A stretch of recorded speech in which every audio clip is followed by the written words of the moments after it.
दोस्तों, James bond Hollywood की दुनिया का एक ऐसा किरदार है जिसका नाम आप में से ज़्यादातर लोगों ने तो सुना ही होगा। दरअसल ये एक काल्पनिक सीक्रेट सर्विस एजेंट है जिसको 1953 में लेखक इयान फ्लेमिंग ने बनाया था। और ये सीक्रेट सर्विस एजेंट कहानियों और फिल्मों के अंदर खासकर अपने कमाल के कारनामों के लिए पहचाना जाता है। हालांकि भले ही जेम्स बॉन्ड एक लेखक की कल्पना से ज़्यादा कुछ भी नहीं है, लेकिन भारत में एक ऐसी शख्सियत जरूर मौजूद है जिन्हें जेम्स बॉन्ड के तरह ही काम करने के लिए जाना जाता है। जी हाँ दोस्तों, मैं बात कर रहा हूँ national security adviser Ajit Doval के बारे में, जो कि फिलहाल तो एक राष्ट्रीय सुरक्षा सलाहकार के तौर पर काम कर रहे हैं, लेकिन पिछले कुछ दशकों में एक खुफिया एजेंट के तौर पर उन्होंने देश के हित में जो काम किया वह काबिले तारीफ है। यहाँ तक कि कई सालों तक अजय डोवाल पाकिस्तान से खुफिया जानकारियाँ इकट्ठा करके भारतीय सुरक्षा एजेंसियों को भेजते रहे। और दोस्तों, जम्मू कश्मीर से 370 हटाना हो या अमृतसर में ऑपरेशन ब्लैक थंडर या प्लेन हाईजैक से डील करना हो, हर काम में ही अजय डोवाल को सबसे आगे रखा जाता है। हालांकि दोस्तों, इन सभी ऑपरेशंस के बारे में इस वीडियो में हम आगे जानने वाले हैं। चलिए फिलहाल हम अजय डोवाल जी के शुरुआती जीवन से उन्हें जानने की कोशिश करते हैं। तो दोस्तों, इस कहानी की शुरुआत होती है 20 जनवरी 1945, जब उत्तराखंड के पौड़ी गहरवाल जिले के एक छोटे से गांव में अजय डोवाल का जन्म हुआ था। उनके पिता का नाम गुरानंद डोवाल था। वो खुद भी एक आर्मी ऑफिसर थे और शायद यही वजह थी कि अजय डोवाल के अंदर शुरू से ही देशभक्ति की भावना कूट कूट कर भरी हुई थी। साथ ही अजीत के पैदा होने के 2 साल बाद ही भारत भी आज़ाद हो गया था। और दोस्तों, अभी ये एक ऐसा समय था जब भारत को एक ताकतवर देश बनाने के लिए हर कोई अपना योगदान देना चाहता था। और फिर इन सभी माहौल में पले बड़े अजीत ने अपनी शुरुआती पढ़ाई अजमेर मिलिट्री स्कूल से की थी। और फिर स्कूल की पढ़ाई पूरी करने के बाद 1967 में यूनिवर्सिटी ऑफ आगरा से इकोनॉमिक्स की डिग्री हासिल की। हालांकि यहाँ पर अगर अजीत चाहते तो कोई आम नौकरी कर सकते थे, लेकिन उन्होंने देश के हित में काम करने के लिए एक आईपीएस ऑफिसर बनने का सोचा। और फिर 1 साल की तैयारी के बाद 1968 के केरल आईपीएस बैच के लिए सिलेक्ट भी कर लिए गए। और अगले 4 सालों तक उन्होंने देश के हित में बहुत सारे काम किए। लेकिन 1972 में Ajit Doval IB intelligence bureau से जुड़ गए। यहाँ पर काम करते हुए उन्होंने बहुत सारी खुफिया जानकारी भारत को दी। और दोस्तों, अजीत डोवाल ने भारतीय खुफिया एजेंट के तौर पर पाकिस्तान में 7 सालों तक काम भी किया। और अपने कार्यकाल के दौरान उन्होंने भारतीय सुरक्षा एजेंसी की काफ़ी मदद की। और दोस्तों, इसके अलावा 1971 से 1999 तक भारत के हर प्लेन हाईजैक में अजीत डोवाल ने ही हाईजैकर से डील की। दोस्तों, 1999 में भी हुए कंधार हाईजैक के वक्त भी अजय डोवाल 3 लोगों के साथ हाईजैकर से मिलने के लिए कंधार गए थे। इसके अलावा 1988 में कुछ आतंकवादियों ने अमृतसर के स्वर्ण मंदिर पर कब्जा कर लिया था। तब वहां आम लोगों को बचाने के लिए ऑपरेशन ब्लैक थंडर चलाया गया। दोस्तों, इस ऑपरेशन का नेतृत्व भी अजय डोवाल ने किया था। इसके अलावा डोवाल ने पूर्वोत्तर भारत में सेना पर हुए हमले के बाद से सर्जिकल स्ट्राइक की योजना बनाई और भारतीय सेना ने सीमा पार म्यांमार में कार्रवाई कर आतंकवादियों को मार गिराया था। और दोस्तों, 1996 में अजय डोवाल के ही सटीक निर्णयों की वजह से कश्मीर के अंदर चुनाव की नींव रखी गई।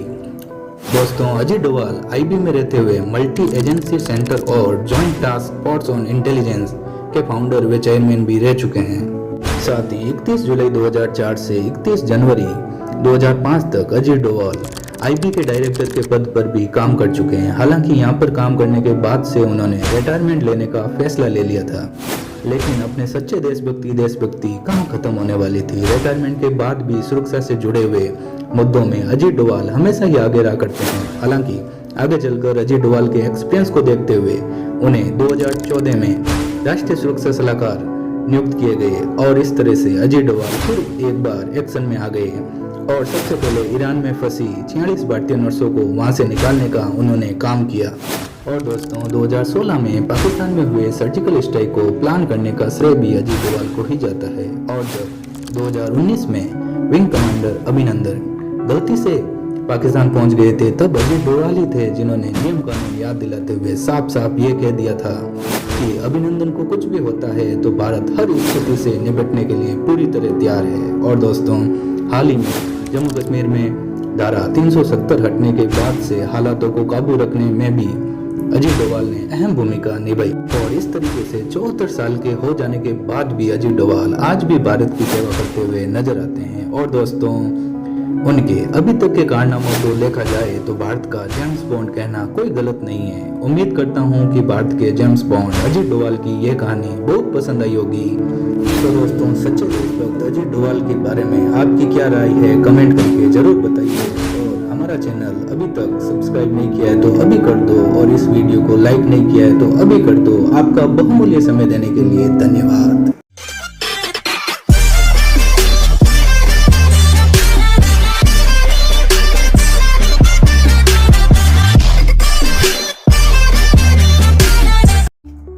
गुड मॉर्निंग दोस्तों, हैव ए नाइस डे। दोस्तों, जैसा कि हम जानते हैं कि खुफिया एजेंसी के लिए काम करना बहुत ही खतरनाक होता है।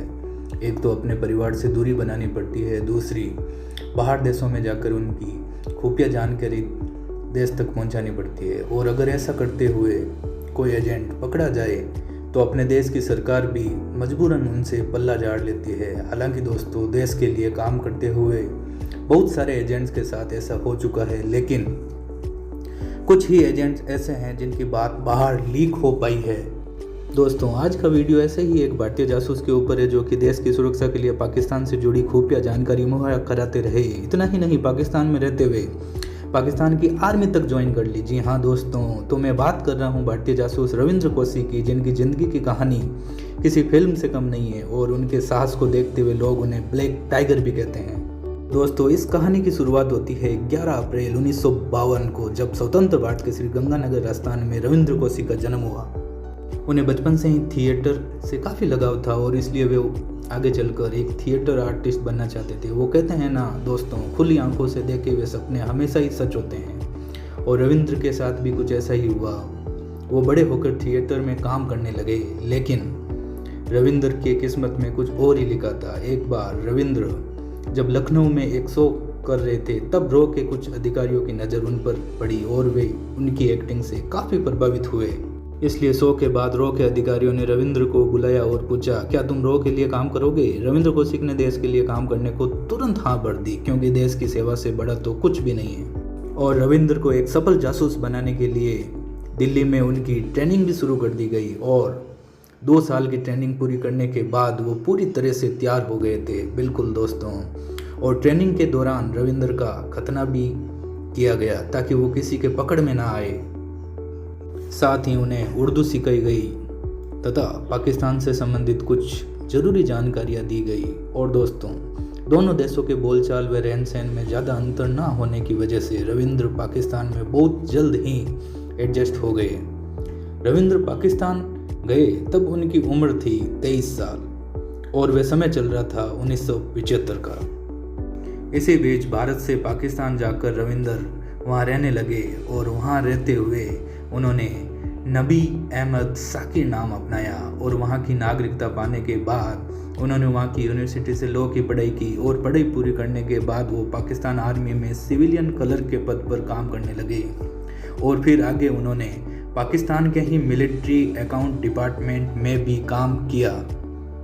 और फिर इसी बीच पाकिस्तान सेना के लिए काम कर रहे एक दर्जी की लड़की के साथ शादी कर ली, जिसका नाम अमानत था, और अमानत से उनको एक लड़का भी हुआ। दोस्तों, अभी तक ये सभी तो हो गई ऊपरी बातें जो कि हम सभी को दिखाई दे रही थी, लेकिन देश के लिए रविंद्र कौशिक शानदार काम किए जा रहे थे और पाकिस्तान की खुफिया जानकारी को भारत भेज रहे। और उनके शानदार काम को देखकर रोग से जुड़े लोग उन्हें ब्लैक टाइगर के नाम से जानने लगे। और आगे चलकर 1983 का साल रविंद्र कौशिक के लिए बहुत ही बुरा रहा, क्योंकि रॉ ने रविंद्र से मिलने के लिए अपना एक और एजेंट भारत से पाकिस्तान भेजा, जिसका नाम इनायत मसीह रखा गया था।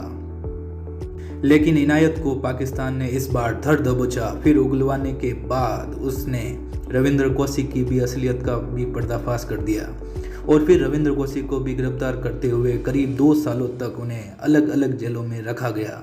फिर आगे चलकर 2 साल बाद 1985 में भारत के ब्लैक टाइगर को मौत की सज़ा सुना दी गई। हालांकि पाकिस्तान के सुप्रीम कोर्ट के दखल के बाद सज़ा को बदलकर उम्र कैद में बदल दी गई, और इस तरह से रविंद्र कौशिक अगले कई सालों तक पाकिस्तान के अलग अलग जेलों में सड़ते रहे और भारत सरकार ने उनकी किसी भी तरह की मदद करने से इनकार कर दिया और आखिरकार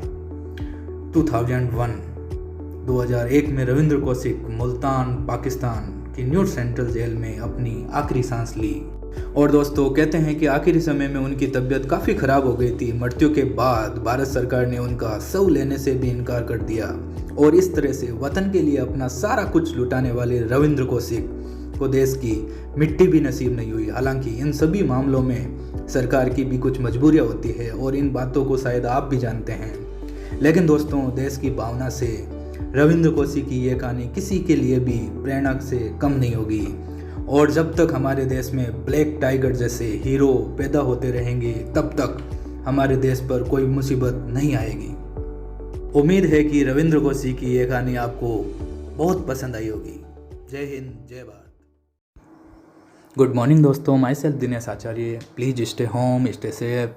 I hope all of you guys good and healthy. तो दोस्तों आज हम बात करते हैं एक ऐसे खिलाड़ी जिसे दुनिया मिस्टर 360 के नाम से जानती है। बिल्कुल दोस्तों, आज के टाइम में क्रिकेट की दुनिया में एक से बढ़कर एक खिलाड़ी आते रहते हैं, पर मुझे नहीं लगता कि आने वाले सालों में मिस्टर 360 की जगह कोई ले सकता है। हाँ दोस्तों, यही वजह है कि इनके फ़ैन फॉलोइंग साउथ अफ्रीका में ही नहीं पूरी दुनिया में है। बिल्कुल दोस्तों, मिस्टर 360 यानी कि AB डिविलियर्स की कहानी जानने के लिए इनकी कहानी स्टार्ट होती है 21 सितंबर 1984 साउथ अफ्रीका के वाम्बाट से। बिल्कुल दोस्तों, क्या आप जानते हैं AB डिविलियर्स का पूरा नाम इब्राहिम बेंजामिन डिविलियर्स है। बिल्कुल दोस्तों, एंड इनके फादर इब्राहिम B डिविलियर्स पैसे से डॉक्टर हैं एंड इनकी मदर मिली D डिविलियर्स प्रॉपर्टी टेलर का काम करती है। बिल्कुल दोस्तों, पिता डॉक्टर होने के साथ ही बचपन से ही स्पोर्ट्स के लिए इनको एनकरेज किया गया। AB डिविलियर्स की high school Africa boys high school से हुई है और इनके साथी खिलाड़ी डुप्लेसिस इनके क्लासमेट रह चुके हैं। बिल्कुल दोस्तों, पढ़ाई में भी इनको नेशनल मेडल मिल चुका है। बचपन से ही क्रिकेट के साथ साथ अन्य game rugby, golf, tennis, swimming में इनका इंटरेस्ट रह चुका है। बिल्कुल दोस्तों, इसी के चलते AB डिविलियर्स ने क्रिकेट की दुनिया में 2003 में कदम रखा और टाइटंस क्रिकेट टीम में खेलना स्टार्ट किया। इसके बाद में इनको नॉर्थर्न आइलैंड के लोकल क्रिकेट क्लब में भी खेलते देखा गया। बिल्कुल दोस्तों, इनकी परफॉर्मेंस इतनी अच्छी थी कि साउथ अफ्रीका के नेशनल टीम में जगह बनाने के लिए इनको टाइम नहीं लगा। इसी के चलते 2004 में इंग्लैंड के खिलाफ इन्होंने डेब्यू किया और बहुत ज़बरदस्त परफॉर्मेंस की। बिल्कुल दोस्तों, हालांकि कुछ साल इनकी परफॉर्मेंस डगमगाती रही। इसी के चलते वर्ल्ड कप 2007 में AB डिविलियर्स अपने फ़ैन की उम्मीदों पर खरे नहीं उतरे। बट कहानी अभी ख़त्म नहीं हुई है मेरे दोस्त। अगले ही साल 2008 में इंडिया के खिलाफ इन्होंने डबल सेंचुरी मारकर आलोचकों की बोलती बंद कर दी। बिल्कुल दोस्तों, AB डिविलियर्स की लाइफ का ये टर्निंग पॉइंट था। इसके बाद मिस्टर 360 ने वर्ल्ड क्रिकेट के सारे रिकॉर्ड तोड़ दिए और इसी के चलते इनको 2010 में ICC player of the cricket चुना गया और इसके बाद में 2011 में वर्ल्ड कप में शानदार पारियां खेली अपनी टीम के लिए और मिस्टर 360 ने पीछे मुड़कर नहीं देखा। बिल्कुल दोस्तों, इसी के चलते 2012 में साउथ अफ्रीका के नेशनल टीम का इनको कैप्टन चुना गया। Mister 360 one man of army अपनी बेहतरीन क्रिकेट से कुछ ही सालों में अपनी देश की टीम को बहुत आगे लेके गए। One man army of world cricket mister 360 की गुड परफॉर्मेंस के साथ में अगेन 2014 एंड 15 में ICC cricket of the year चुने गए। बिल्कुल दोस्तों, इसके बाद तो AB डिविलियर्स ने वर्ल्ड क्रिकेट में तबाही मचा दी और हम जानते हैं कि AB डिविलियर्स जिस टीम के साथ भी खेले विपक्षी टीम के पास में इनका कोई तोड़ नहीं है। क्या आप जानते हैं कि AB डिविलियर्स के नाम पे ही फास्टेस्ट 50, 100 एंड 150 का रिकॉर्ड है। ये इन्होंने 16, 31 एंड 64 बॉलों में कर रखा है जो आज तक नहीं टूटा है। बिल्कुल दोस्तों, मिस्टर 360 मेरे फेवरेट खिलाड़ी हैं। आई होप कि आपके भी ये फेवरेट खिलाड़ी होंगे। बिल्कुल दोस्तों, IPL में पहले दिल्ली डेयरडेविल्स से खेलते थे और फिलहाल रॉयल चैलेंजर्स बेंगलोर से खेलते हैं। बिल्कुल दोस्तों, और रही बात इनके पर्सनल लाइफ की, तो एबी डिविलियर्स ने 2013 में शादी की डैनियल डेविल्स से। बिल्कुल दोस्तों, इनके 2 बच्चे भी हैं, अब्राहम एंड जॉन। बिल्कुल दोस्तों, ये थी कहानी AB de Villiers, mister 360 of world cricket. I hope you like it. Please share and subscribe my channel. Stay home, stay safe. Thank you very much.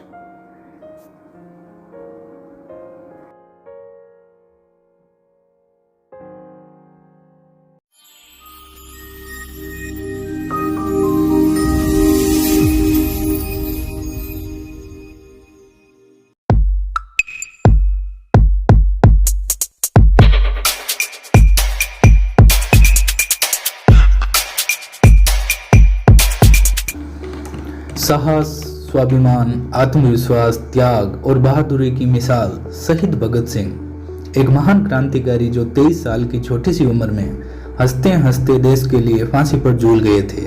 दोस्तों, इतना तो हम सब जानते ही हैं, लेकिन भगत सिंह के जीवन व मृत्यु से जुड़ी कुछ ऐसी बातें जो आज आप इस वीडियो में जानने वाले हैं, जिनमें से कुछ बातें शायद ही आपने पहले सुनी होगी। 28 सितंबर 1907। दोस्तों, ये बात है करीब आज से 113 साल पहले की, जब भारत व पाकिस्तान का बंटवारा नहीं हुआ था। यानी पाकिस्तान व भारत एक ही देश था, जिसे अंग्रेजों ने अपना गुलाम बनाया हुआ था। उस समय भगत सिंह का जन्म 28 सितंबर 1907 को लयालपुर जिले के जरनवाला तहसील के बंगा गांव में हुआ, जो अब पाकिस्तान में है। इनके पिता सरदार किशन सिंह व माता विद्यावती कौर थी। भगत सिंह के पिता व चाचा अजीत सिंह भी एक सक्रिय स्वतंत्रता सेनानी थे। भगत सिंह के परिवार के लोग बड़े वीर व साहसी थे। दोस्तों, भगत सिंह बचपन से ही बहादुर, साहसी व निडर थे। उनकी हिम्मत को देखकर उनसे बड़ी उम्र वाले बच्चे भी घबराते थे। एक बार की बात है, जब वो अपने पिता के साथ खेत में गए, तब उन्होंने पिता से सवाल किया कि पिताजी, खेत में आप लोग क्या करते हो? उन्होंने कहा, बेटा, इसमें बीज बोते हैं जिससे खूब सारा अनाज पैदा होता है। तब उन्होंने अपने पिता से सवाल किया, अगर ऐसा ही है तो तुम लोग खेत में बंदूकें क्यों नहीं बोते, ताकि अंग्रेजों को मारने के भी काम आए, तथा हमारे पास ढेर सारी बंदूकें होगी तो हम अंग्रेजों का डटकर सामना कर पाएंगे। दोस्तों, सरदार किशन सिंह ने अपने बेटे के मुंह से ऐसी बात सुनी तो पहले तो वे हैरान हो गए, लेकिन मन ही मन इस बात पर खुश भी हुए कि उनका बेटा देशभक्ति की राह पर जा रहा है। भगत सिंह जैसे जैसे बड़े होते गए, उनके मन में देशभक्ति की भावना घर करने लगी। 13 अप्रैल 1919। दोस्तों, ये वो दिन था जिस दिन कुछ ऐसा हुआ जिसने भगत सिंह के दिल व आत्मा को झंझोर के रख दिया और उनके मन में अंग्रेजी हुकूमत के खिलाफ आक्रोश भर दिया, क्योंकि इस दिन भारत के इतिहास का सबसे क्रूर नरसंहार हुआ था। दोस्तों, ये घटना थी भारत के पंजाब प्रांत के अमृतसर के स्वर्ण मंदिर के निकट स्थित जलियांवाला बाग में हुए हत्याकांड की, जिसमें अंग्रेज अधिकारी जनरल डायर ने रोलेट एक्ट के विरुद्ध हो रही एक सभा पर बिना किसी चेतावनी के भीड़ में खड़े हजारों बेकसूर निहत्थे लोगों पर गोलियां चलवा दी थी। और दोस्तों, इस घटना में अनाधिकारित आंकड़ों के हिसाब से 1000 से ज्यादा लोग मारे गए थे। और जब भगत सिंह ने इस घटना के बारे में सुना तो वो लगभग 20 किलोमीटर पैदल चलकर घटना वाली जगह पर पहुंच गए। वहां पहुंचकर जो उन्होंने देखा बहुत ही दर्दनाक था। उस दिन से भगत सिंह ने उन सब शहीदों का बदला लेने की ठान ली और खून से सनी हुई मिट्टी मुट्ठी में भरकर घर लेकर आए। दोस्तों, उस समय उनकी उम्र मात्र 12 साल की थी। 1 अगस्त 1920। दोस्तों, ये वो तारीख है जब महात्मा गांधी ने असहयोग आंदोलन शुरू किया था। असहयोग आंदोलन में महात्मा गांधी ने कहा कि कोई भी हिंदुस्तानी ब्रिटिश सरकार का साथ ना दे, हर सरकारी नौकर नौकरियां छोड़ दे, मजदूर फैक्ट्रियों से निकल आए, बच्चे सरकारी स्कूलों में जाना बंद कर दे, कोई किसी तरह का टैक्स ना दे, सारे विदेशी कपड़े जला दो। दोस्तों, इनके पीछे उनका मकसद था कि ब्रिटिश सरकार का भारत में सारा कामकाज रुक जाए। उन्होंने लोगों को विश्वास दिलाया, अगर सब लोगों ने मिलकर ऐसा किया तो भारत को 1 साल के अंदर अंदर आज़ादी मिल जाएगी। दोस्तों, भगत सिंह के परिवार वाले महात्मा गांधी के विचारों से बहुत प्रेरित थे और वो साथ ही साथ भारतीय राष्ट्रीय कांग्रेस व उनके असहयोग आंदोलन का भी समर्थन करते थे। दोस्तों, बहुत छोटी सी उम्र में ही भगत सिंह महात्मा गांधी के असहयोग आंदोलन से जुड़ गए और बढ़ चढ़कर हिस्सा लिया और यहाँ तक कि उन्होंने गांधी जी की मांगों का साथ देते हुए ब्रिटिश सरकार द्वारा प्रायोजित पुस्तकों को भी जला दिया। 5 फरवरी 1922 दोस्तों 5 फरवरी 1922 के दिन गोरखपुर जिले के चौरी चौरा नामक स्थान पर पुलिस वालों ने जबरन एक जुलूस को रोकना चाहा, जिसके फलस्वरूप जनता ने आक्रोश में आकर थाने में आग लगा दी।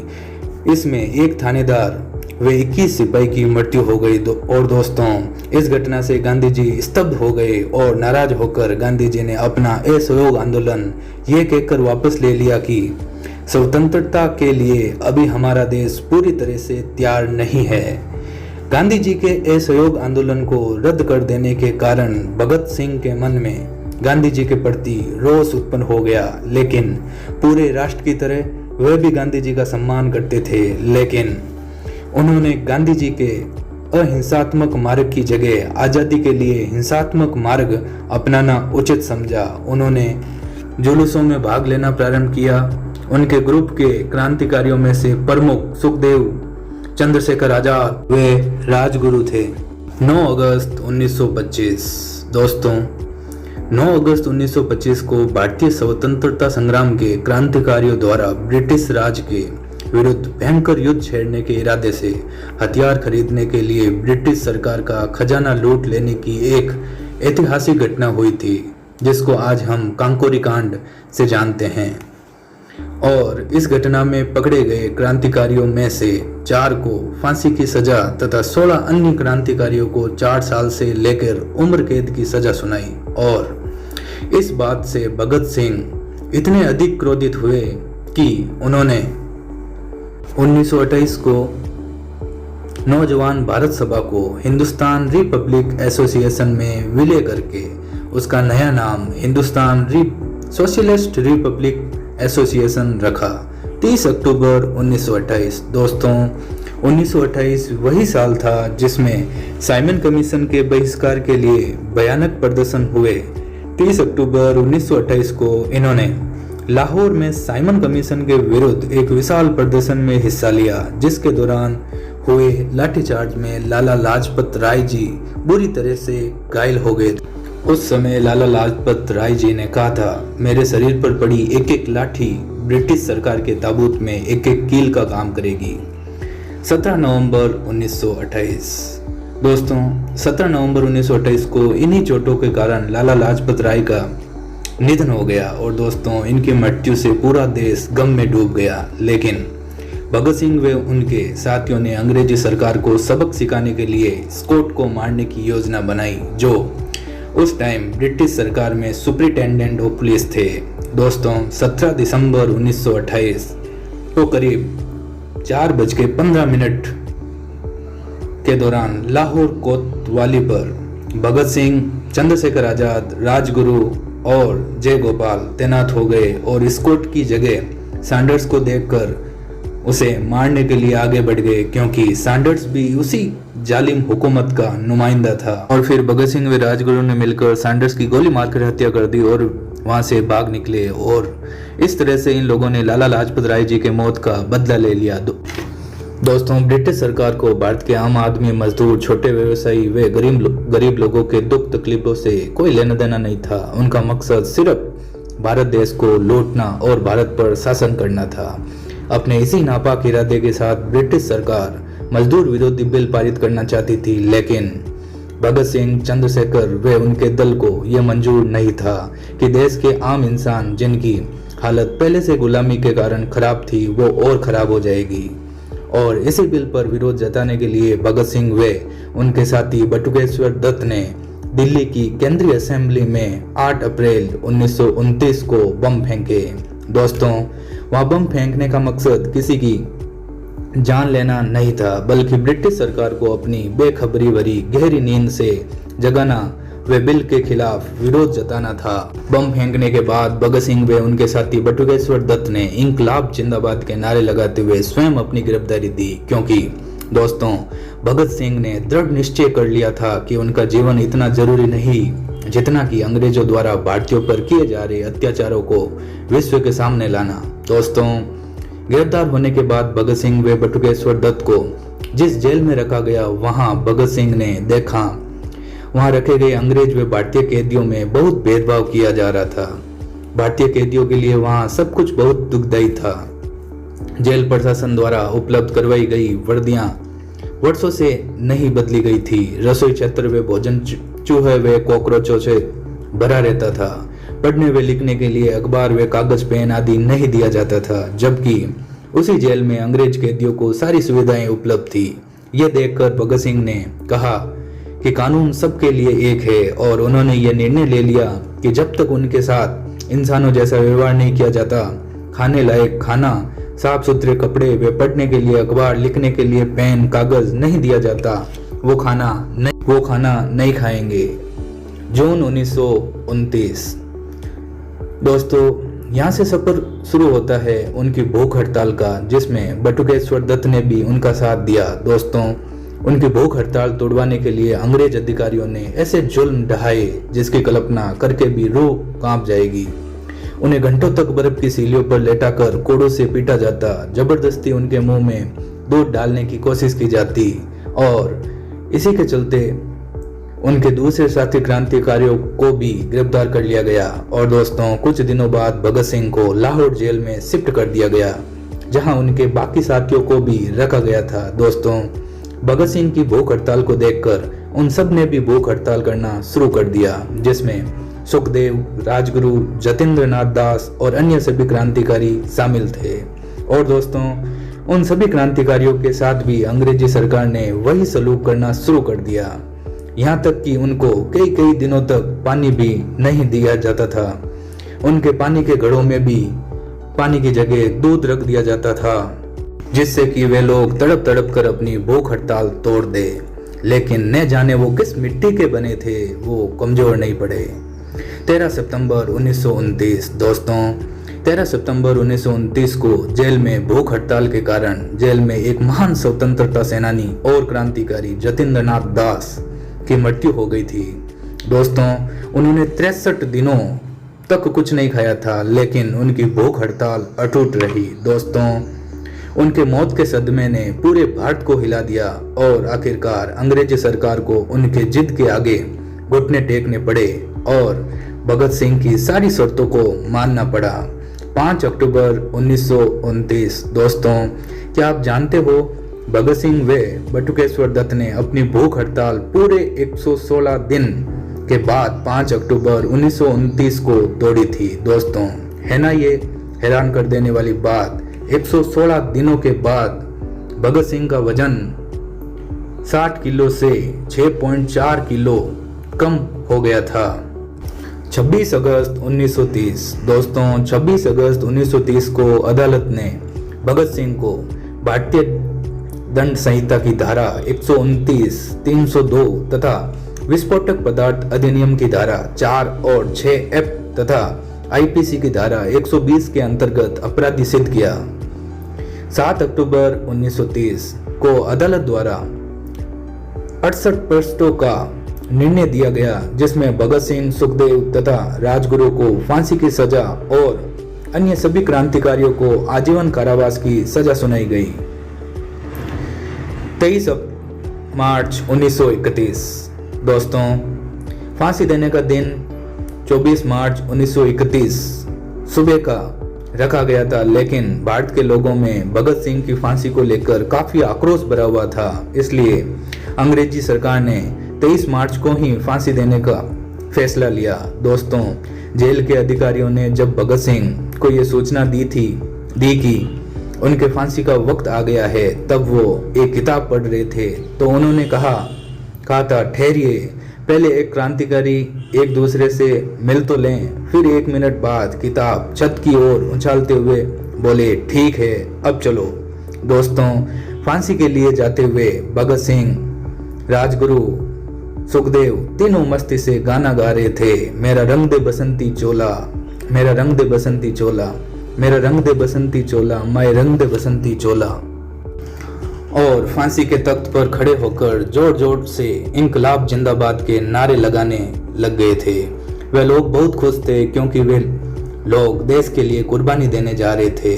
और 23 मार्च 1931 को करीब 7:33 शाम को भगत सिंह, सुखदेव, राजगुरु को फांसी दे दी गई। और दोस्तों, ज़्यादातर लोगों ने भगत सिंह के बारे में यहाँ तक ही सुना हुआ है कि उनको फांसी दे दी गई थी, लेकिन दोस्तों कहानी यहाँ ख़त्म नहीं होती। फांसी के बाद कहीं और आंदोलन न भड़क जाए, इसके डर से अंग्रेजों ने पहले जेल के पीछे की दीवार तोड़ी और इनके मृतक शरीर के कुल्हाड़ियों से टुकड़े टुकड़े किए गए और फिर इन्हें बोरियों में भरकर फिरोजपुर की ओर ले जाया गया, जहां मिट्टी का तेल डालकर इनके पार्थिव शरीर को जलाया जाने लगा। लेकिन दोस्तों, जब गांव के लोगों ने आग जलती हुई देखी तो करीब आने लगे और इनसे डरकर अंग्रेजों ने इनके शरीर के अर्ध जले टुकड़ों को जल्दी जल्दी सतलुज नदी में फेंका और भाग गए। तो दोस्तों, ये कहानी थी अमर शहीद वीर भगत सिंह, सुखदेव व राजगुरु की। मैं आशा करता हूँ कि यह कहानी आपको भी बहुत ज़्यादा पसंद आई होगी। दोस्तों, तो इन वीर पुत्रों की कहानी को शेयर जरूर करें। जय हिंद, जय भारत, वंदे मातरम।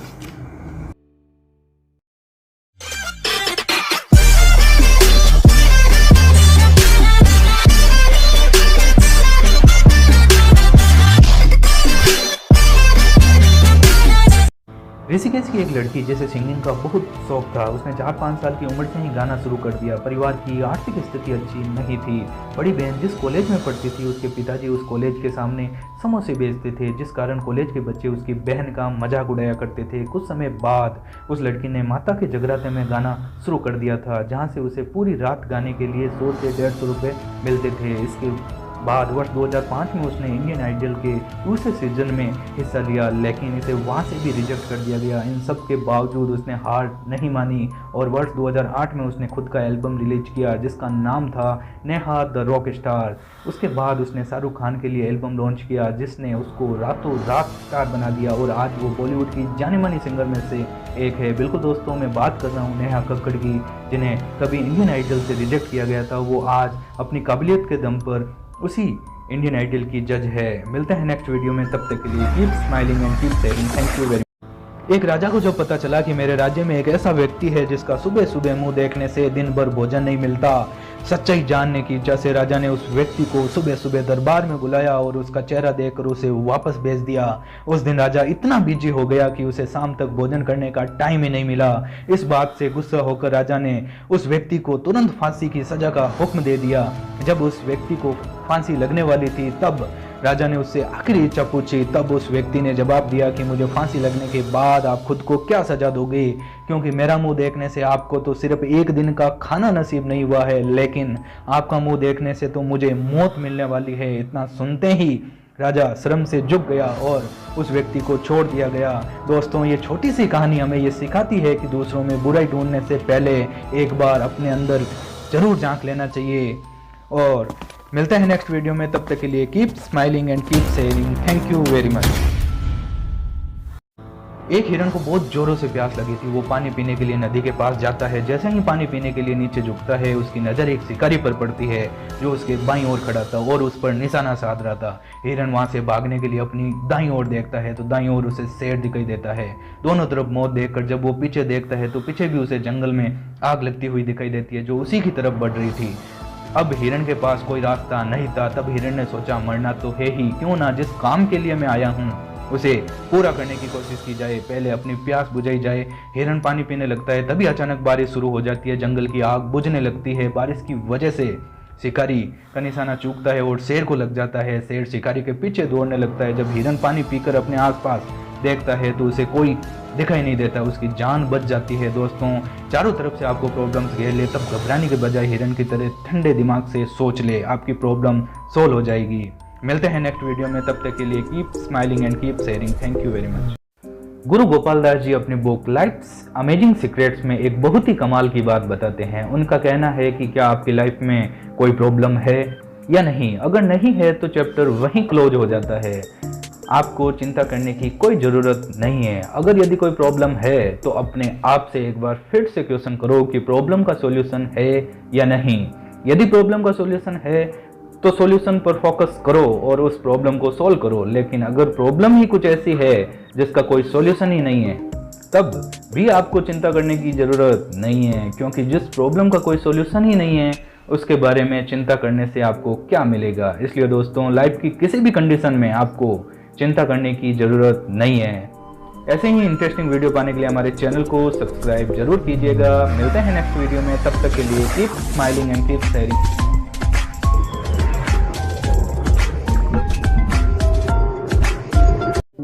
एक राजा ने दो लोगों को मौत की सजा सुनाई। उसमें से एक ये जानता था कि राजा को अपने घोड़े से बहुत ज्यादा प्यार है। उसने राजा से कहा कि यदि मेरी जान बख्श दी जाए तो मैं 1 साल में उसके घोड़े को उड़ना सिखा दूंगा। यह सुनकर राजा बहुत खुश हो गया कि वे दुनिया के इकलौते उड़ने वाले घोड़े की सवारी कर सकते हैं। दूसरा कैदी अपने मित्र की ओर देखकर बोला, तुम जानते हो कि घोड़ा कभी नहीं उड़ सकता। तुमने इस तरह पागलपन की बात सोची भी कैसे? तुम तो अपनी मौत को 1 साल के लिए टाल रहे हो। पहला कैदी बोला, ऐसी बात नहीं है, मैंने दरअसल खुद को स्वतंत्रता के लिए 4 मौके दिए हैं। पहली बात, राजा 1 साल के भीतर मर सकता है। दूसरी बात, मैं मर सकता हूँ। तीसरी बात, घोड़ा मर सकता है। और चौथी बात, हो सकता है मैं घोड़े को उड़ना सिखा दूं। दोस्तों, ये छोटी सी कहानी हमें सिखाती है कि बुरी से बुरी परिस्थितियों में भी आशा नहीं छोड़नी चाहिए। तो दोस्तों, कैसी लगी इंटरेस्टिंग वीडियो आप कमेंट सेक्शन में जरूर बताइए, और ऐसे ही इंटरेस्टिंग वीडियो के लिए हमारे दोस्तों, आज की कहानी भले ही बहुत छोटी सी है लेकिन बहुत बड़ी सीख देके जाएगी। एक जंगल में 2 शेरों की दोस्ती बिगड़ जाती है। दोनों ही एक दूसरे के दुश्मन हो जाते हैं और इस वजह से दोनों एक दूसरे से 10 साल तक बात नहीं करते हैं। एक दिन पहले शेर व उसके बीबी बच्चों को 20-25 कुत्ते एक साथ नोचने लगते हैं। तभी दूसरा शेर आता है और उन कुत्तों को केले के छिलकों की तरफ फाड़ के भगा देता है, फिर दूर जाकर बैठ जाता है। पहले शेर का बेटा उससे पूछता है कि पापा, दूसरे शेर से तो आप बात तक नहीं करते, फिर भी उसने हमको क्यों बचाया? तब पहला शेर कहता है, बेटा, भले ही आपस में नाराजगी कितनी भी हो, पर दोस्ती इतनी भी कमजोर नहीं होनी चाहिए कि कुत्ते फायदा उठा ले। तो दोस्तों, कैसी लगी ये इंटरेस्टिंग कहानी आपको कमेंट सेक्शन में जरूर बताइएगा, और ऐसी ही इंटरेस्टिंग वीडियो के लिए हमारे चैनल को सब्सक्राइब जरूर कीजिएगा। मिलते हैं नेक्स्ट वीडियो में, तब तक के लिए keep smiling and keep sharing. Thank you very much. एक बार एक लड़के ने अमीर व्यक्ति को देखकर अमीर बनने का निश्चय किया। वह अमीर बनने के लिए कई दिनों तक मेहनत करता रहा। वह अच्छे पैसे भी कमाने लगा था। इसी बीच उसकी मुलाकात एक विद्वान से हो गई। वह विद्वान के ऐश्वर्य को देखकर आश्चर्यचकित हो गया और अब उसने विद्वान बनने का निश्चय किया। अगले ही दिन से वो पैसा कमाना छोड़कर ज्ञान हासिल करने में लग गया। अभी वो थोड़ा बहुत ही ज्ञान हासिल कर पाया था और इसी बीच उसकी मुलाकात एक संगीतकार से हो गई थी। उसको उसमें अधिक आकर्षण दिखाई दिया, इसलिए उसने ज्ञान हासिल करना छोड़कर संगीत सीखना शुरू कर दिया। इस तरह बहुत टाइम निकल गया, लेकिन वो ना अमीर बना, ना विद्वान बना और ना ही एक संगीतकार बन पाया। तब वो बड़ा दुखी हुआ। एक दिन उसकी मुलाकात एक बड़े महात्मा से हुई। महात्मा ने उसकी परेशानी सुनी और मुस्कुराकर जवाब दिया, बेटा, ये दुनिया बहुत चिकनी है, तुम जहाँ भी जाओगे कोई ना कोई चीज़ तुम्हें अपनी ओर खींचेगी। इसलिए एक लक्ष्य बनाओ और जितने जी उस पर काम करते रहो, तुम्हें सफलता जरूर मिलेगी। तो दोस्तों, ऐसी ही इंटरेस्टिंग वीडियो के लिए हमारे चैनल को सब्सक्राइब कीजिएगा। मिलते हैं नेक्स्ट वीडियो में, तब तक के लिए कीप स्माइलिंग। तो अफ्रीका का रहने वाला एक लड़का जो बहुत ही गरीब परिवार से बिलोंग करता था, उसके घर में कोई भी पढ़ा लिखा नहीं था। परिवार को भरपेट खाना मिल जाए, यही बहुत बड़ी बात थी। और जैसे जैसे वह बड़ा हुआ, परेशानियां और बढ़ती गई, क्योंकि बचा कुचा पैसा उसके पापा जुआ खेलने में उड़ा देते थे। कई जगह छोटी मोटी जॉब करने के बाद उसने कुछ अलग करने का सोचा।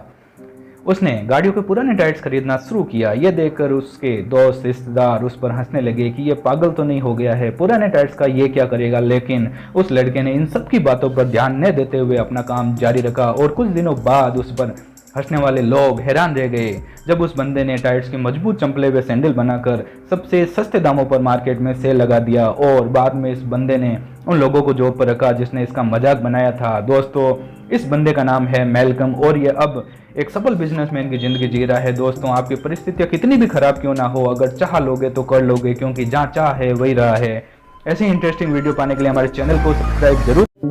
दोस्तों, एक 3.5 साल की बच्ची को क्या ही पता होता है कि उसको अपनी जिंदगी में क्या करना है, लेकिन हर जगह एक्सेप्शन पाए जाते हैं। यह घटना है सन 2018 की, जब तमिलनाडु के चेन्नई में रहने वाली 3.5 साल की संजना को कुछ बड़ा करना था, और वो भी आर्चरी जैसे एक गेम में। मकसद था नॉन स्टॉप एरो शूट करना, लेकिन उस 3.5 साल की बच्ची ने 700 एरो शूट किए और उसकी उंगली में घाव हो गया, उसके हाथों में खून निकलता देख आसपास के लोगों ने उसे रुकने को कहा, लेकिन संजना ने रुकने से मना कर दिया और 3 घंटे और 27 मिनट लगातार एरो शूट करने के बाद 1111 एरो शूट करके उसने वर्ल्ड रिकॉर्ड बना दिया। दोस्तों, भारत की छोटी सी शेरनी संजना के बारे में आपका क्या ख्याल है, चैट सेक्शन में जरूर बताइए और ऐसी ही इंटरेस्टिंग वीडियो के लिए हमारे चैनल को सब्सक्राइब कीजिएगा।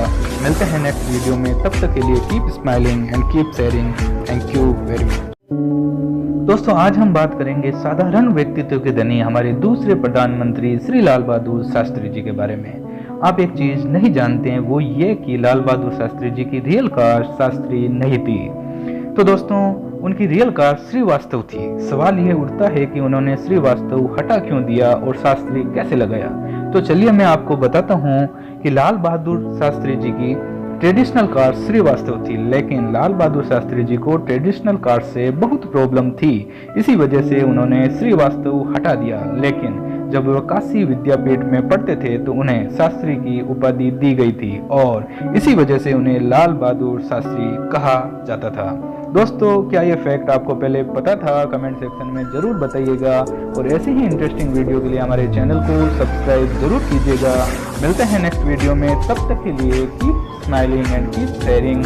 Thank you very much. दोस्तों, एक बार एक वकील कोर्ट में भारत के 46 स्वतंत्रता सेनानियों को बचाने के लिए लड़ रहे थे, जिन स्वतंत्रता सेनानियों को अंग्रेजों ने फांसी की सजा सुनाई हुई थी। अचानक से कोर्ट की कार्रवाई के बीच में एक कर्मचारी आता है और उस वकील को एक खत देकर चला जाता है।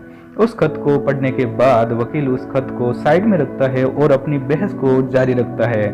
उसके बाद अपनी वकालत के दम पर उन 46 स्वतंत्रता सेनानियों को बेगुनाह साबित करता है और उन्हें वहां से बचाता है। जब कोर्ट की कार्रवाई खत्म हो जाती है तो जज वकील से पूछता है कि तुम्हें चिट्ठी दी गई थी, उसमें क्या लिखा हुआ था? तो वकील ने कहा, उस चिट्ठी में मेरी पत्नी के निधन का समाचार था। गाइज, अपनी पत्नी के निधन का समाचार सुनने के बावजूद भी देश के प्रति अपने कर्तव्य को निभाने वाले कोई और नहीं बल्कि भारत के लौह पुरुष सरदार वल्लभ भाई पटेल जी थे। तो दोस्तों, सरदार वल्लभ भाई पटेल जी के लिए एक लाइक और एक शेयर तो बनता है और ऐसी ही इंटरेस्टिंग वीडियो के लिए हमारे चैनल को सब्सक्राइब जरूर कीजिएगा। मिलते हैं नेक्स्ट वीडियो में। दोस्तों, आपने अपने आसपास में बच्चों के नाम कैसे सुने हैं? राहुल, रमेश, दलजीत या फिर ज्यादा फेमस तो तैमूर, यही नाम सुने होंगे। लेकिन 4 मई 2020 को दुनिया के सबसे क्रांतिकारी आदमी कहे जाने वाले एलोन मस्क ने अपने न्यू बॉर्न बेबी का नाम अनाउंस किया और ट्वीट करके लिखा कि न्यू बॉर्न बेबी का नाम है XAEA12 मस्क। लेकिन बाद में खबर आई कि कैलिफोर्निया की गवर्नमेंट ने यह नाम रजिस्टर करने से मना कर दिया, क्योंकि इस नाम में एक न्यूमेरिक नंबर 12 है। कोई और होता तो इसे चेंज कर देता, पर एलोन मस्क ने दिमाग लगाया और 12 को 12 को रोमन संख्या में चेंज कर दिया और अब नया नाम XAEA रोमन में 12 मस्क हो गया है। रियल नेम है एलोन मस्क के बच्चे का। दोस्तों, क्या लेवल है इस बंदे की सोच का? आपको कैसा लगा ये नाम एलोन मस्क के बच्चे का? कमेंट सेक्शन में जरूर बताइए और ऐसे ही इंटरेस्टिंग वीडियो को पाने के लिए हमारे चैनल को सब्सक्राइब जरूर कीजिएगा।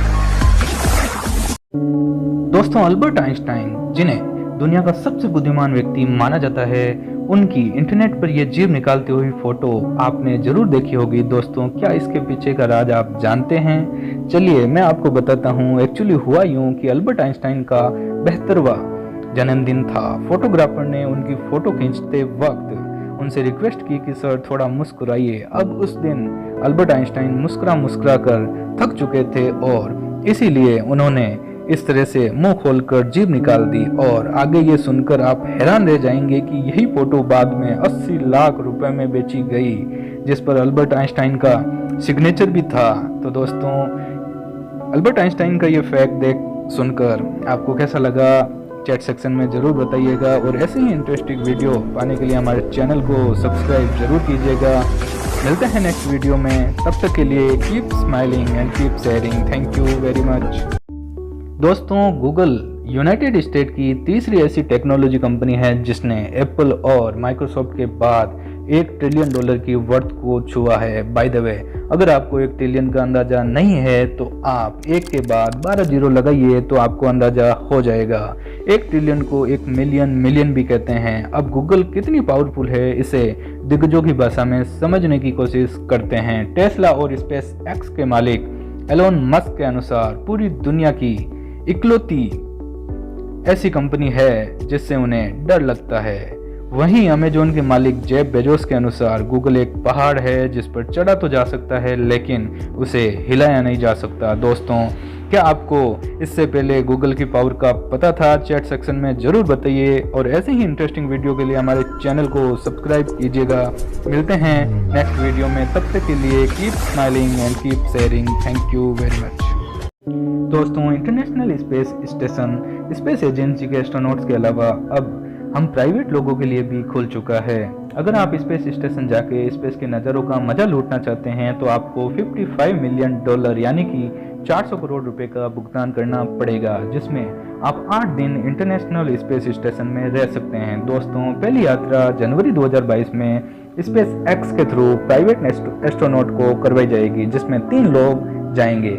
कनाडा के मार्क पेथी, अमेरिका के लेरी कैनर और इजराइल के इथन स्टिब नासा के फॉर्मर एस्ट्रोनॉट्स माइकल लोपेज की अगुवाई में जाने वाले हैं और ये तीनों वेल्दी एंटरप्रेन्योर व इन्वेस्टर हैं। तो दोस्तों, आप भी स्पेस का नज़ारा लेना चाहते हैं तो कमेंट सेक्शन में ज़रूर बताइएगा और ऐसे ही इंटरेस्टिंग वीडियो के लिए हमारे चैनल को सब्सक्राइब जरूर कीजिएगा। मिलते हैं नेक्स्ट वीडियो में, तब तक के लिए keep smiling and keep sharing. Thank you very much. दोस्तों, क्या आपको पता है पूरी दुनिया में केवल 72 देश ही ऐसे हैं जिनके पास स्पेस को एक्सप्लोर करने के लिए स्पेस एजेंसीज है, लेकिन इन सब में से बहुत सारे देशों को लॉन्चिंग के समय इंडिया की जरूरत पड़ती है। सवाल ये है कि ऐसा क्यों? तो मैं आपको बता दूं कि भले ही पूरी दुनिया में 72 देशों के पास स्पेस एजेंसीज हो, लेकिन इनमें से सिर्फ 14 देश ही ऐसे हैं जिनके पास लॉन्चिंग कैपेबिलिटीज है। उनमें से भी भारत एक ऐसा देश है जिसके पास बेहतरीन व किफ़ायती लॉन्चिंग सिस्टम है। आप लोगों ने PSLV का नाम तो सुना होगा। इसी की वजह से बाकी देशों को इंडिया की लॉन्चिंग के समय ज़रूरत पड़ती है। तो दोस्तों, भारत की शान इसरो के लिए एक लाइक और एक शेयर तो बनता है और ऐसे ही इंटरेस्टिंग वीडियो के लिए हमारे चैनल को सब्सक्राइब जरूर कीजिएगा। तब तक के लिए keep smiling, keep sharing. Thank you very much.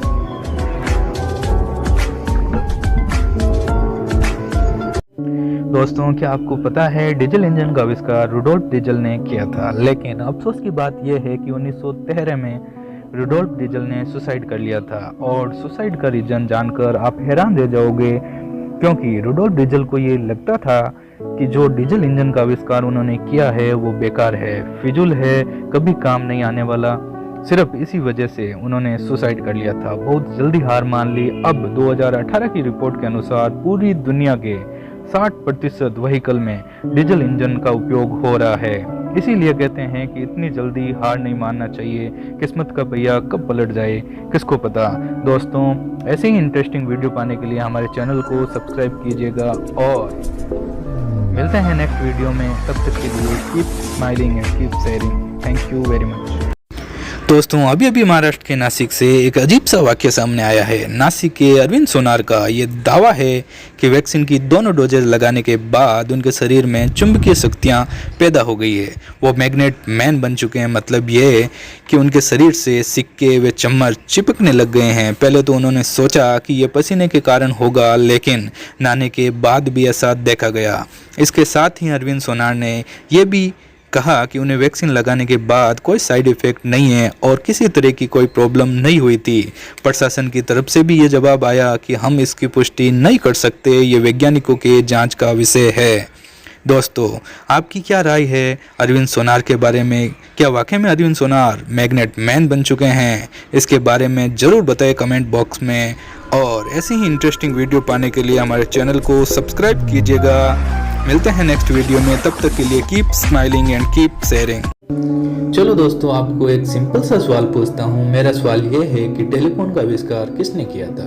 बिल्कुल दोस्तों, आप में से बहुत लोगों को पता है कि वो अलेक्जेंडर ग्राहम बेल थे। लेकिन अफसोस की बात आपको पता है क्या है? अफसोस की बात यह है कि अपने द्वारा बनाए गए उसी टेलीफोन का उपयोग वो अपने ही घर पर अपनी माँ व पत्नी से बात करने के लिए नहीं कर सके।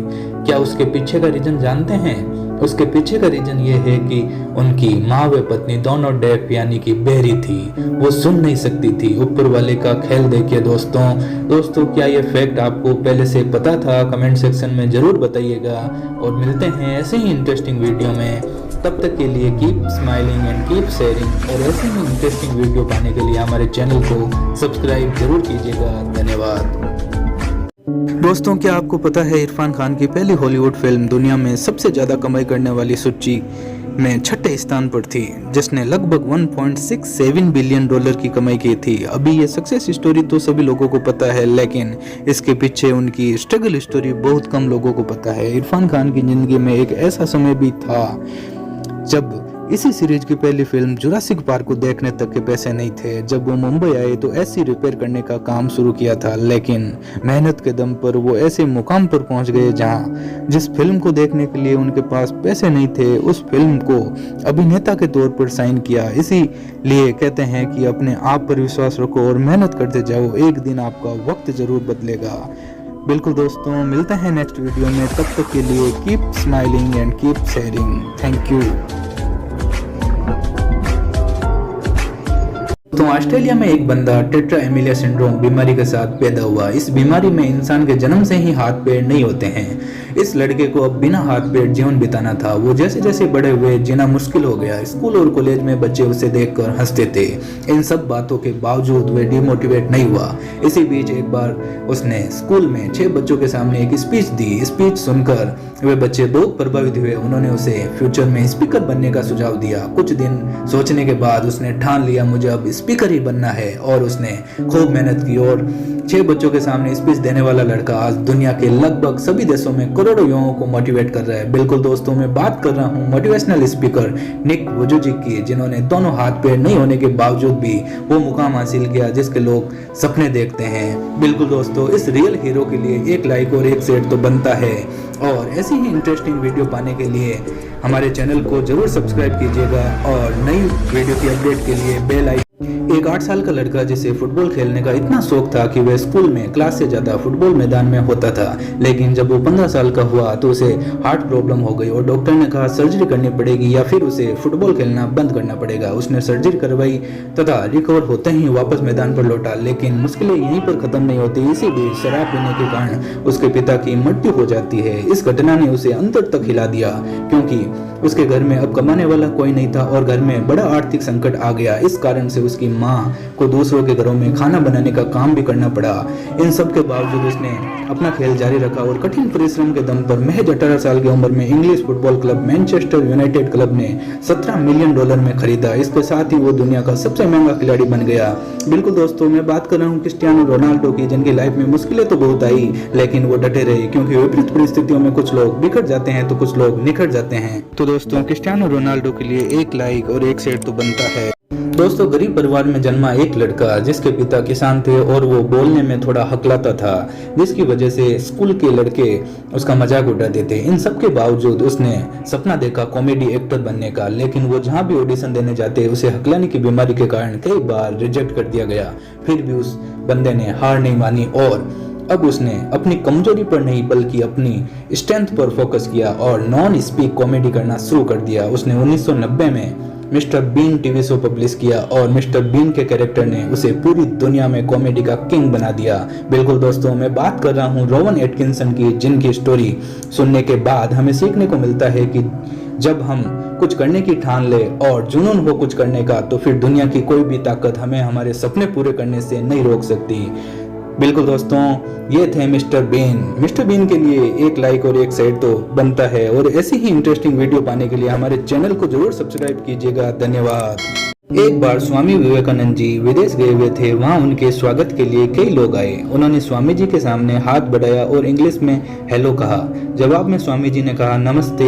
उनको लगा कि स्वामी जी को इंग्लिश नहीं आती। फिर उन लोगों में से एक ने कहा कैसे हैं स्वामी जी। तब स्वामी जी बोले I am fine and thank you. ये सुनकर सबको आश्चर्य हुआ और उन लोगों ने पूछा जब हमने इंग्लिश में बात की तो आपने हिंदी में उत्तर दिया, और अब हिंदी में पूछा तो इंग्लिश, ऐसा क्यों। तब स्वामी जी बोले जब आप अपनी मातृभाषा का सम्मान कर रहे थे तब मैं अपनी मातृभाषा का सम्मान कर रहा था, और जब आपने मेरी मातृभाषा का सम्मान किया तो मैंने आपकी मातृभाषा का सम्मान किया। दोस्तों, ये थे हमारे स्वामी जी जो हमारी मातृभाषा हिंदी को पूरी दुनिया तक पहुंचाया। तो स्वामी विवेकानंद जी के लिए एक लाइक और एक शेयर तो बनता है। दोस्तों, ऐसी ही इंटरेस्टिंग वीडियो पाने के लिए हमारे चैनल को जरूर सब्सक्राइब कीजिएगा। नई वीडियो के लिए अपडेट के लिए बेल आइकन को प्रेस कीजिए। ये बात उस समय की है जब भारत पर अंग्रेजों का राज था। जमशेदजी टाटा मुंबई के वाटसन होटल पहुंचे तो उन्हें होटल के अंदर जाने नहीं दिया गया, क्योंकि वो होटल केवल यूरोपियंस के लिए बनाया गया था। इसके साथ ही होटल के गेट पर लिखा था, कुत्तों का और इंडियंस का आना सख्त मना है। ये पढ़कर किसी भी देशभक्त को बुरा लगेगा और जमशेदजी टाटा को भी बुरा लगा। उन्होंने उसी वक्त कसम खा ली कि वो मुंबई में हिंदुस्तान का सबसे खूबसूरत होटल बनाएंगे और उसके बाद उन्होंने मुंबई में ताज होटल बनवाया, जो कि वाटसन जैसी होटलों से कई गुना खूबसूरत और आलीशान होटल था। दोस्तों, ताज होटल के बाहर कुछ दिनों तक ये भी लिखा गया कि यहाँ ब्रिटिश और बिल्लियों का आना सख्त मना है। दोस्तों, जमशेदजी टाटा का ये दिलचस्प किस्सा कैसा लगा आपको कमेंट बॉक्स में जरूर बताइए और ऐसी ही इंटरेस्टिंग वीडियो पाने के लिए हमारे चैनल को सब्सक्राइब जरूर कीजिएगा। धन्यवाद। एक लड़का जिसे स्कूल के सारे टीचर और स्टूडेंट पागल कहते थे, एक दिन वह घर लौटा तो टीचर द्वारा दिया एक पत्र माँ को देता है तो माँ पत्र पढ़ते हुए हंसने लग जाती है और उसे बताती है कि इसमें लिखा है कि तुम बहुत ही जीनियस हो और तुम्हें पढ़ाने के काबिल स्कूल में टीचर नहीं है, तुम आज से घर पर ही पढ़ाई करोगे। दोस्तों, आगे चलकर यही लड़का इस मोटिवेशन के कारण दिन रात मेहनत कर मैथ्स और फिजिक्स में महारत हासिल कर लेता है। आगे चलकर इसी मेहनत के दम पर सदी का महान वैज्ञानिक बन जाता है। अपनी माता के निधन के बाद अल्बर्ट आइंस्टीन को घर में जब वही पत्र मिल गया तो उन्होंने पढ़ा और उसमें लिखा हुआ था कि आपका बेटा पढ़ाई में बहुत ही कमजोर है, उम्र के साथ इसकी बुद्धि में वृद्धि नहीं हो रही है, इसलिए हम इस बच्चे को हमारी स्कूल में नहीं रख सकते। ये पढ़कर वे रोने लग गया। दोस्तों, अल्बर्ट आइंस्टीन के लिए एक लाइक और एक शेयर तो बनता है। तो दोस्तों, मिलते हैं नेक्स्ट वीडियो में। हमारे चैनल को सब्सक्राइब जरूर कीजिएगा और नए वीडियो के अपडेट के लिए बेल आइकन को प्रेस कीजिए। दोस्तों, 21 साल का एक लड़का जिसे मोटर न्यूरॉन नामक बीमारी हो गई। इस बीमारी के चलते धीरे धीरे इंसान का पूरा शरीर लोकाग्रस्त हो जाता है। इस बीमारी के बारे में डॉक्टर ने उससे कहा कि अब तुम 2 साल से ज्यादा नहीं जी सकते। तब उस बंदे ने कहा कि मैं मौत से नहीं डरता। कुछ ही दिनों में उसका पूरा शरीर लकवाग्रस्त हो गया और उसे व्हील चेयर का सहारा लेना पड़ा। इसके बावजूद भी कभी उसने हिम्मत नहीं हारी और वे दुनिया का मोस्ट पॉपुलर साइंटिस्ट बना, जिसने ब्लैक होल व बिग बैंग सिद्धांत को एक्सप्लेन किया। साथ ही साथ एक बुक भी लिखी, a brief history of time, जिसने पूरे विज्ञान जगत में तहलका मचा दिया। बिल्कुल दोस्तों, मैं बात कर रहा हूँ सदी के महान साइंटिस्ट स्टीफन हॉकिंग की, जिन्होंने साबित कर दिया कि इंसान की शक्ति उसकी आत्मा में होती है, वे आत्मा कभी विकलांग नहीं होती। बिल्कुल दोस्तों, सदी के महान वैज्ञानिक स्टीफन हॉकिंग्स के लिए एक लाइक और एक शेयर तो बनता है और इसी तरीके की इंटरेस्टिंग वीडियो पाने के लिए हमारे चैनल को सब्सक्राइब कीजिए। एक नामी लग्जरी कार कंपनी है, लेकिन एक भारतीय राजा ने उसे घुटनों पर ला दिया था। जब अलवर के राजा जय सिंह लंदन गए तब वे साधारण कपड़ों में ही घूमने निकल गए थे। वहां उनकी नज़र रॉल्स रॉयस के शोरूम पर पड़ी, तभी उन्होंने वे कार खरीदने का मन बना लिया। लेकिन वो शोरूम के अंदर गए तो सेल्समैन ने उन्हें गरीब भारतीय समझकर शोरूम से बाहर निकाल दिया। इसके बाद राजा जय सिंह ने भारत आकर 7 रोल्स रॉयस कार भारत मंगवाई और उन्हें 7 कारों को अलवर की नगर पालिका को देते हुए कहा कि इन कारों का उपयोग केवल कचरा उठाने में किया जाए। ये बात पूरी दुनिया में आग की तरह फैल गई। लग्जरी कार रोल्स रॉयस से तो भारत में कचरा उठाया जा रहा है। इससे रोल्स रॉयस की इज्जत तार तार होने लगी और रोल्स रॉयस की सेल एकदम से गिर गई। इसके कारण मजबूरन कंपनी के मालिक को राजा जय सिंह से माफी मांगनी पड़ी और कंपनी ने अपनी तरफ से राजा जय सिंह को 6 रोल्स रॉयस कार गिफ्ट भी की। तो दोस्तों, राजा जय सिंह के लिए एक लाइक और एक शेयर तो बनता है और ऐसी ही इंटरेस्टिंग वीडियो पाने के लिए हमारा चैनल को जरूर सब्सक्राइब कीजिएगा। धन्यवाद। जब रतन टाटा ने पहली बार अपनी ड्रीम कार इंडिका को लॉन्च किया तो उस कार को मार्केट में अच्छा रेस्पॉन्स नहीं मिला। कंपनी घाटे में जाने लगी तो कंपनी के शेयर होल्डर्स ने रतन टाटा को कंपनी बेचने का सुझाव दिया। तब ना चाहते हुए भी रतन टाटा अपनी कंपनी को बेचने का प्रस्ताव अमेरिका की कंपनी फोर्ड के पास ले गए। लेकिन फोर्ड के चेयरमैन ने रतन टाटा के साथ बुरा बर्ताव किया और कहा कि जब आपको इस बिजनेस की नॉलेज नहीं है तो ये बिजनेस शुरू ही क्यों किया। अब ये कंपनी आपसे खरीद कर हम आप पर एहसान कर रहे हैं। ये बात रतन टाटा को चुभ गई और उन्होंने अपनी कंपनी को बेचने से इनकार कर दिया और वापस भारत लौट आए और इस कंपनी के लिए इतनी मेहनत की कि कंपनी ने सारी ऊंचाइयां छू ली। वही फोर्ड कंपनी घाटे में जाने लगी। तब रतन टाटा ने फोर्ड के 2 लग्जरियस ब्रांड जगुआर व लैंड रोवर को खरीद लिया। तब फोर्ड ने कहा कि सर, आप हमारी कंपनी को खरीद कर हम पर एहसान कर रहे हैं। ऐसे हैं रतन टाटा, जिसने अपना बदला आक्रोश से नहीं सफलता से लिया। तो दोस्तों, भारत किसान रतन टाटा के लिए एक शेयर और एक लाइक तो बनता है।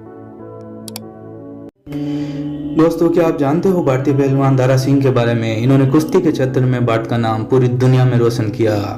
इन्होंने अपनी लाइफ में 500 से ज़्यादा मुकाबले लड़े, जिसमें से एक भी मुकाबला नहीं हारा। और तो और 1950 के दशक में एक बार उनका मुकाबला उनसे कई गुना ज़्यादा वजनी ऑस्ट्रेलिया के किंग कोंग से हुआ। तब दारा सिंह का वजन 130 किलो था और किंग कोंग का वजन 200 किलो था। इसके बावजूद दारा सिंह ने उनको हराया और उसको उठा के रिंग से बाहर फेंक दिया। उसके साथ ही उन्होंने ये साबित कर दिया कि इंसान के हौसले मजबूत होने चाहिए, उसे दुनिया में कोई नहीं हरा सकता। दोस्तों, हमारी वीडियो पसंद आई है तो इसको शेयर कीजिए, हमारे चैनल को सब्सक्राइब कीजिए। इसी तरीके के नए वीडियो पाने के लिए बेल आइकन को ज़रूर प्रेस कीजिएगा। धन्यवाद। दोस्तों, आपने जियो के बारे में तो सुना ही होगा। हाँ, वही जियो जिससे आप मोबाइल में नेट चलाते हैं, वही कंपनी मुकेश अंबानी की। दोस्तों, क्या जियो की भी फुल फॉर्म होती है या ऐसे ही जियो नाम कहीं से उठा लिया गया है? किसी भी लाइन जैसे जियो धनाधन? नहीं दोस्तों, जियो की भी फुल फॉर्म होती है जियो यानी कि जॉइंट इम्प्लीमेंटेशन अपॉर्चुनिटी। दोस्तों, आप में से कितने लोगों को ये पहले से पता था? कमेंट सेक्शन में ज़रूर बताइए और ऐसी ही इंटरेस्टिंग वीडियो पाने के लिए हमारा चैनल ज़रूर सब्सक्राइब कीजिए। धन्यवाद।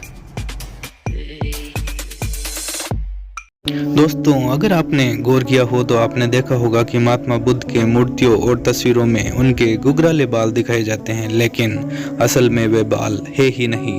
हो गए ना हैरान? गाइज, पुरानी मान्यताओं के हिसाब से बौद्ध धर्म में अपने तन की पवित्रता बनाए रखने के लिए मुंडन करवाते थे। गौतम बुद्ध ने भी मुंडन करवाया था, यानी कि उनके सिर पर बाल थे ही नहीं, लेकिन चिलचिलाती धूप में वे तपस्या करते थे तो 108 गोंगे यानी कि स्नेल्स, जी हाँ दोस्तों, उनके सिर को ढक लिया था ताकि तपती धूप में उन्हें गर्मी ना लगे।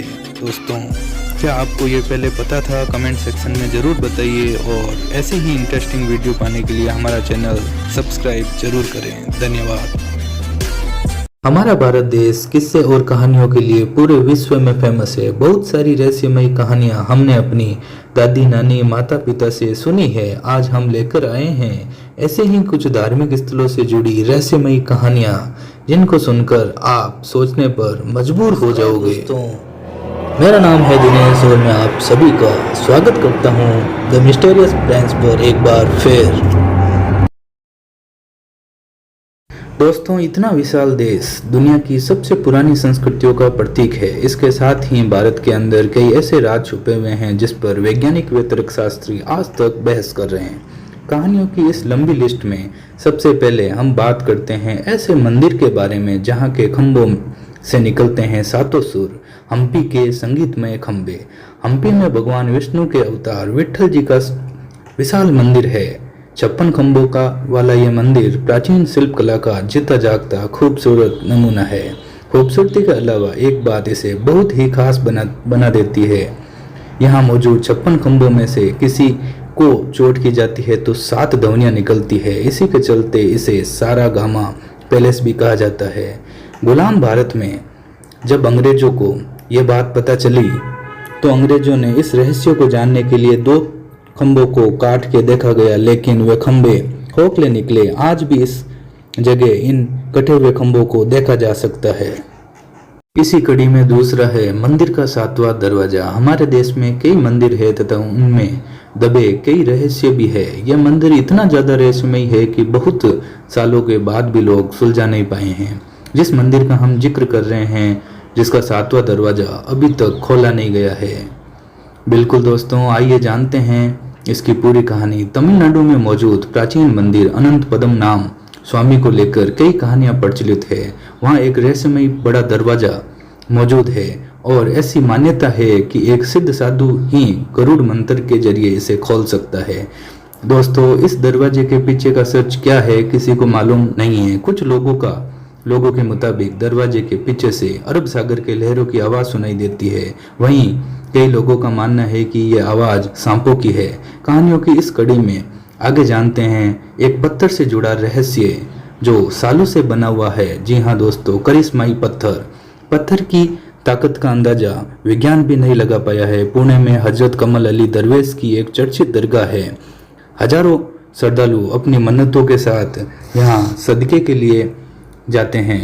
ऐसा माना जाता है कि वहाँ एक करिश्माई पत्थर है जिसे एक बार में सिर्फ 11 लोग ही उठा सकते हैं। अगर 11 से ज़्यादा या कम लोग ऐसा करने की कोशिश करते हैं तो वह पत्थर नहीं उठता है। दोस्तों, हैरान कर देने वाली बात तो यह है कि जब 11 लोग उसे उठाने की कोशिश करते हैं तो उसके वजन का एहसास नहीं होता है। ऐसा करते हुए सभी श्रद्धालु एक सवर में हजरत कमल अली दरवेश को याद करते हैं। रोजाना सैकड़ों लोग अपना हाथ आजमाते हैं और वहाँ एक ऐसा दिया मौजूद है जो सालों से 24 घंटे जल रहा है। घड़ी में आज बस इतना ही। इजाजत चाहते हैं। एक नई कहानी के साथ आपके साथ में उपस्थित होंगे। कृपया हमारे चैनल को सब्सक्राइब जरूर कीजिए। आपका बहुमूल्य समय देने के लिए धन्यवाद। दोस्तों, जहां हम भारत में अभी तक कोरोना से लड़ रहे हैं, वहीं चाइना ने अपने आर्टिफिशियल सन यानी कि EAST experimental advance super conducting tokamak EAST का निर्माण कर लिया है, जिसके थ्रू उसने 101 सेकंड के लिए 120 मिलियन डिग्री सेल्सियस तक के टेम्परेचर को हासिल किया है। इससे पहले तक का रिकॉर्ड साउथ कोरिया के नाम था, जिसने के स्टार के द्वारा मात्र 20 सेकंड में 100 मिलियन डिग्री सेल्सियस तक के टेम्परेचर को हासिल किया था। इस तरह चाइना ने 20 सेकंड के लिए 160 मिलियन डिग्री सेल्सियस के आंकड़े को भी छू लिया था, जो रियल सन के कोर टेम्परेचर से लगभग 10 गुना था। गाइस, ये आर्टिफिशियल सन न्यूक्लियर फ्यूजन पे काम करेगा और ये चाइना के हिफाई में स्थित है। इसका उपयोग क्लीन एनर्जी के लिए किया जाएगा। तो दोस्तों, इसी तरीके के इंटरेस्टिंग वीडियो जानने के लिए हमारा चैनल जरूर सब्सक्राइब कीजिएगा।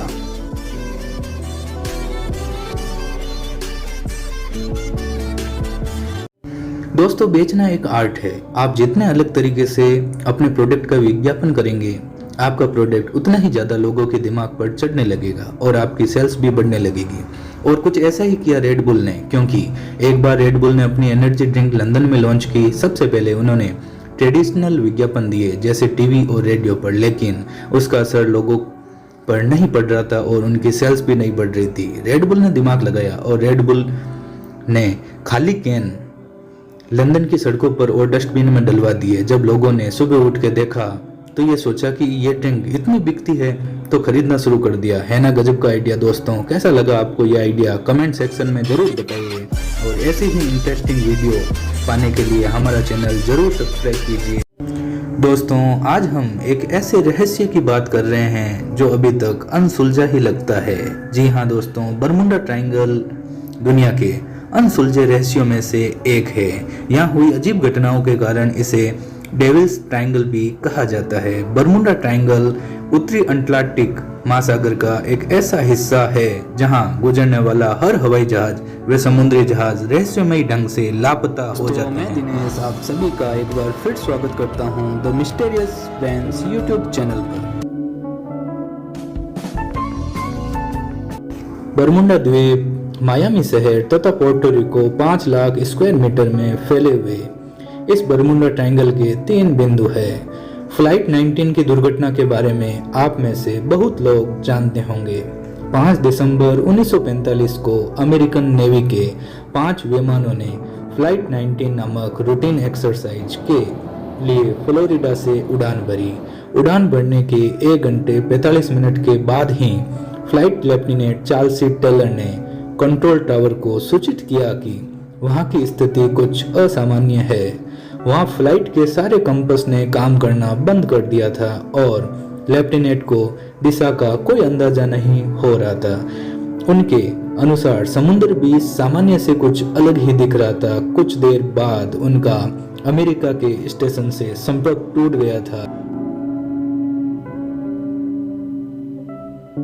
अनेक कोशिशों के बाद भी जब संपर्क नहीं हो पाया तो सर्च प्लेन भेजा गया। हैरान करने वाली बात यह थी कि महज 27 मिनट के बाद ही सर्च प्लेन भी गायब हो गया था और इस तरह से 14 एयरमैन सहित 5 विमान गायब हो गए। बरमुडा ट्रायंगल में हर साल 4 से 5 जहाज गायब होते हैं। क्रिस्टोफर कोलंबस ने अपनी अटलांटिक महासागर की यात्रा का अनुभव साझा करते हुए बताया कि जब उनकी शिप आगे बढ़ती जा रही थी तो उन्हें इस क्षेत्र में आकर आकाश में अजीब तरह की रोशनी दिखाई दी। कैंपस ने इस क्षेत्र में आकर काम करना बंद कर दिया था। दोस्तों, क्या आपको पता है कोलंबस पहले आदमी थे जिन्होंने बरमुडा ट्रायंगल का जिक्र किया था। सन 1918 में हुए यूएसएस साइक्लोप्स नामक जहाज की घटना भी बरमुडा ट्रायंगल के रहस्य को दोहराती है। ये जहाज 1918 में करीब 309 लोगों को लेकर यूएसए के बाल्टीमोर शहर जा रहा था। यूएसए साइक्लोप्स जैसे ही बरमुडा ट्रायंगल से गुजरा और वहां गायब हो गया। इतना ही नहीं, सर्च के बाद इतने बड़े जहाज का एक भी हिस्सा नहीं मिल पाया। यूएसए साइक्लोप्स की घटना अमेरिका के सबसे बड़े लॉसेस में से एक था। ये समुद्री जहाज से जुड़ी पहली घटना थी जिसमें एक साथ 309 यात्री गायब हो गए थे। फ्लोरिडा की एक यूनिवर्सिटी के शोधकर्ताओं ने बताया कि बरमुडा ट्रायंगल क्षेत्र में 273 किलोमीटर पर घंटे की रफ्तार से चक्रवाती तूफान हेक्सागोनल क्लाउड में परिवर्तित हो जाते हैं। इन क्लाउड को एयर वॉर्म्स भी कहा जाता है। शोधकर्ताओं का कहना है कि इतनी रफ्तार से किसी हवाई जहाज या समुद्री जहाज को नष्ट किया जा सकता है।